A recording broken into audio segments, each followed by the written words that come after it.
Good day, I'm Stephen McHugh, and this is your JIS News for Monday, July 5, 2021. The Office of Disaster Preparedness and Emergency Management, ODPEM, is currently assessing the damage caused to the country by Tropical Storm Elsa. Acting Director General of ODPEM, Richard Thompson, says the all-clear directive has been issued to the nation's disaster and emergency response agencies to commence recovery and assessment efforts. Mr. Thompson says so far reports suggest that there was no major damage to the island's infrastructure, adding that all major pathways have been cleared for vehicular access. We would have had impact in terms of the Grand Spend area having some challenges, Seafort out in St. Thomas, Yalas out in St. Thomas, and 9 to 11 miles School Bay normally give some problems whenever time we have rainfall events. We would have had Marcus Garvey Drive in Kingston, Watson Park Road, sections of Trafalgar Road, sections of Newsland. The 3 Mile area had some flooding, and a road close to the top of the intersection with Hagley Park and Maxfield in Arbitrary. So those roads would have been, the water would have subsided immediately after the rain would have stopped, but assessment still would have to be done. He says later this week, ODPEM will provide a detailed report collated from all agencies on the damage from Tropical Storm Elsa. In the meantime, Communications and Customer Services Manager at the National Works Agency, Stephen Shaw, says early assessments suggest that most of the flooding this weekend was due to the sheer volume of water rather than drainage capacity in some areas. In an interview with JIS News this morning, Mr. Shaw revealed that the worst affected parishes were Kingston and St. Andrew, St. Thomas, St. Catherine and Clarendon.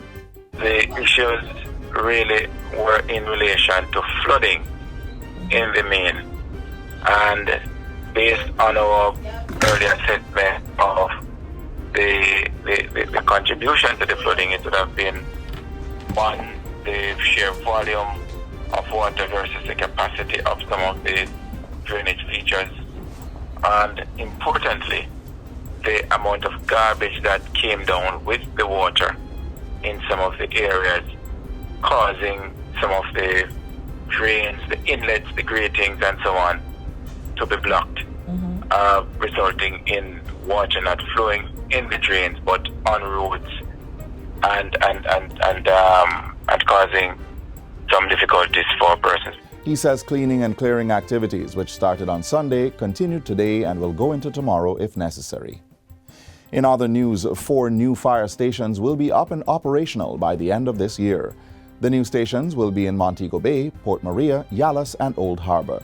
Minister of Local Government and Rural Development Desmond McKenzie gave the update on Friday as he toured the Port Maria Fire Station. I want to emphasize that although the project is running behind time, it is still running within the prescribed budget that was agreed on, and that is something that is commendable.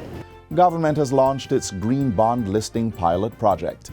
It's intended to assess how debt capital markets can be used as a source of funding for climate resilience and low-carbon activities on the island.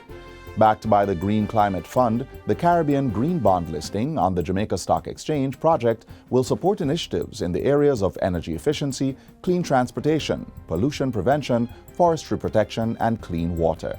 The pilot was launched on June 23 by the Ministry of Environment and Climate Change and the Jamaica Stock Exchange. The launch of this project represents a tangible step towards securing a better, greener future for our people by using the debt capital market as a source of financing for climate resilience and low-carbon development in Jamaica.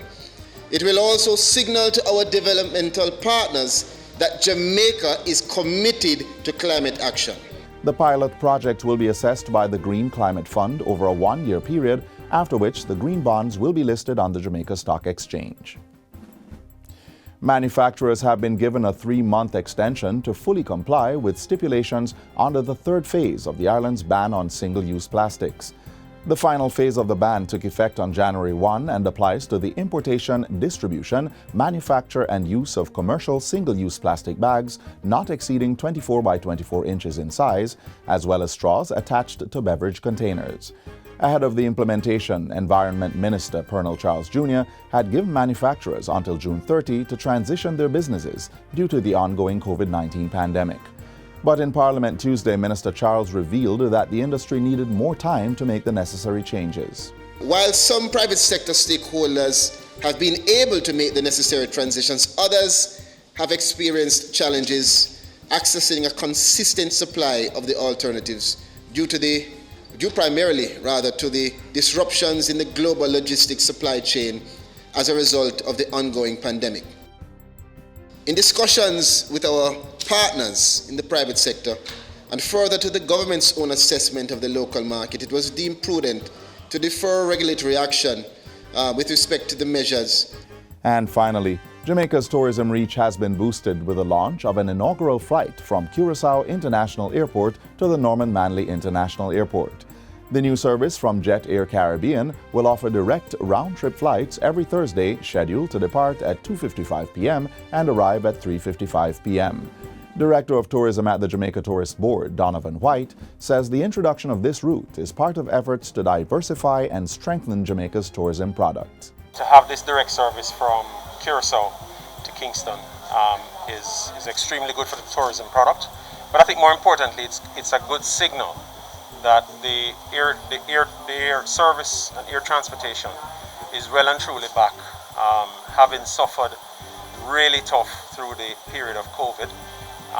And so we're happy to be standing here today in the Norman Manley International Airport in Kingston, welcoming new service. He asserts that even as the JTB works to strengthen Jamaica's tourism industry, it also continues to promote strict adherence to the disaster risk management orders and the COVID-19 safety protocols. The inaugural flight from Curaçao transported 28 passengers to Kingston. And that's it for JIS News Today. I'm Stephen McHugh. Thanks for watching.